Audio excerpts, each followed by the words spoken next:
Una vez que nosotros creamos nuestro primer proyecto, podemos empezar a hacer un recorrido rápido de los archivos que tenemos para empezar a entender un poquito más qué vamos a tener dentro de este proyecto de API.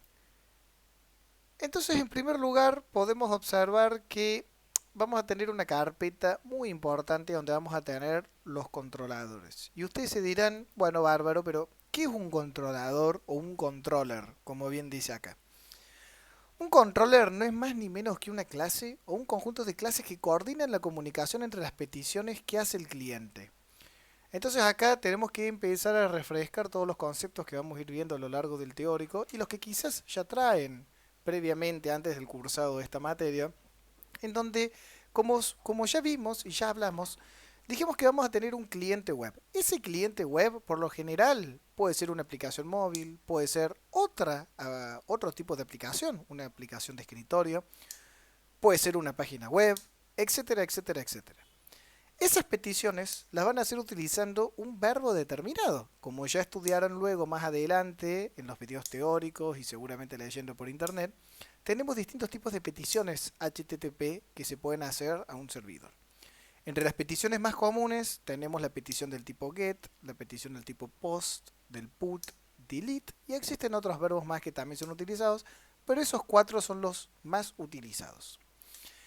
Entonces, ¿qué va a ser un controller? El controller, como dije anteriormente, va a ser la clase o un conjunto de clases que coordina la comunicación entre las peticiones. Digamos, el controller va a ser el que se va a encargar de recibir las peticiones del cliente dependiendo del tipo de petición que se le haga, sea get, post, put, delete, etcétera, y va a resolver esa petición.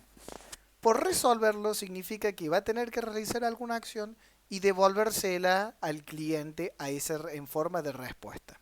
Ahora bien, tenemos muchas técnicas, muchas arquitecturas y muchos tipos de patrones que podemos llegar a utilizar para ver cómo resolvemos esa petición del cliente. En estos videos vamos a centrarnos en resoluciones simples para que ustedes entiendan, pero luego se les irá comentando y mencionando los tipos de patrones que deberán estudiar para poder implementar y así hacer una API lo más correcta posible. Entonces, dentro de controllers podemos tener, por ejemplo, cuando nosotros tenemos que hacer un inicio de sesión, por ejemplo, en una aplicación, puede ser que tengamos un usuario controller, que es el que se encargue de recibir la petición para el login y después, imagínense que yo también tengo la posibilidad dentro de mi sitio web de poder actualizar el perfil del usuario.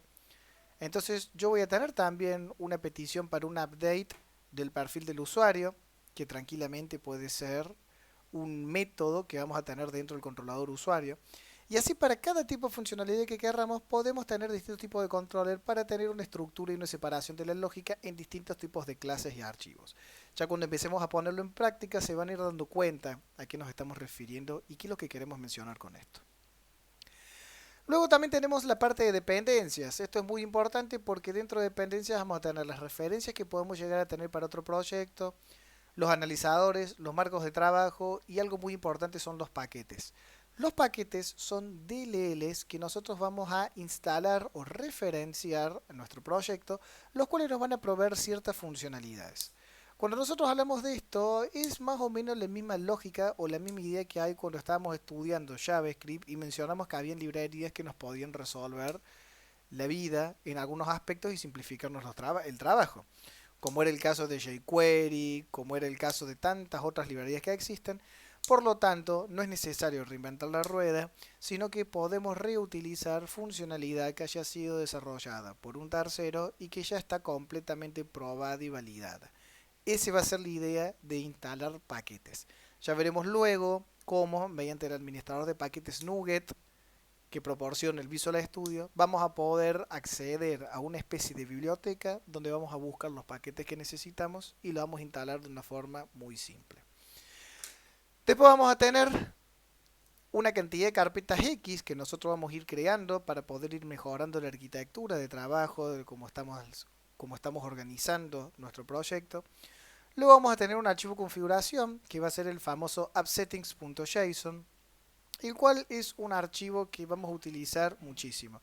Estos archivos de configuración se utilizan para guardar valores estáticos que no deberían cambiar, como por ejemplo cadenas de conexión a una base de datos, valores particulares que yo quiero acceder en algún momento determinado de mi aplicación para obtener algún valor, etcétera, etcétera. Si ustedes desplegan en la flechita que tenemos dentro de nuestro archivo appsetting.json, van a ver que tenemos otro archivo que se va a llamar appsettings.development.json.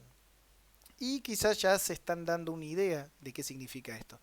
Y algo muy importante es que nosotros vamos a poder tener todos los archivos appsettings.json que queramos dependiendo la variable de entorno en donde estemos ejecutando nuestra aplicación. Ustedes sabrán que no es lo mismo ejecutar una aplicación en un entorno de desarrollo, en un entorno de testing, en un entorno de staging o en un entorno de producción.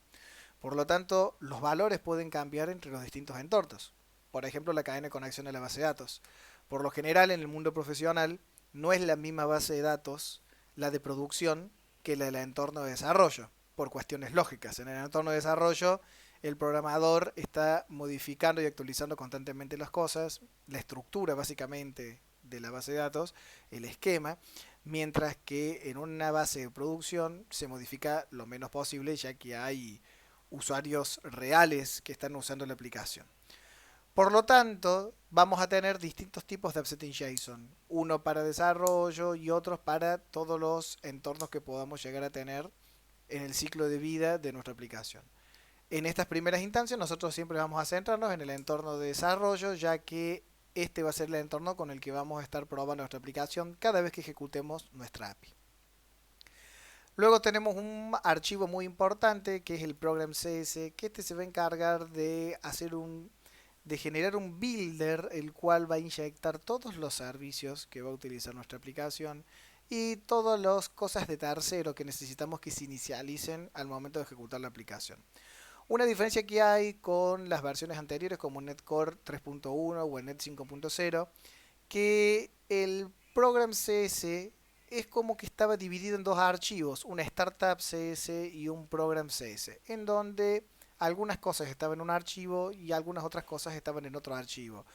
En futuros videos veremos algunas diferencias o a qué nos referíamos particularmente con eso, pero por el momento nos vamos a centrar con esto y ya en las clases teóricas explicaremos un poco más la esencia o la idea de este archivo y un concepto súper importante que es el de inyección de dependencias, que es la idea principal de .NET Core desde que salió en sus primeras versiones como la 2.0 o la 1.0 incluso. Inyección de dependencias.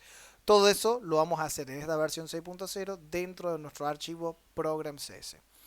Y luego tenemos un archivito que se crea como si fuera un ejemplo nomás, que va a ser el de Weather Forecast, que es una clase modelo que va a utilizar nuestro controlador Weather Forecast.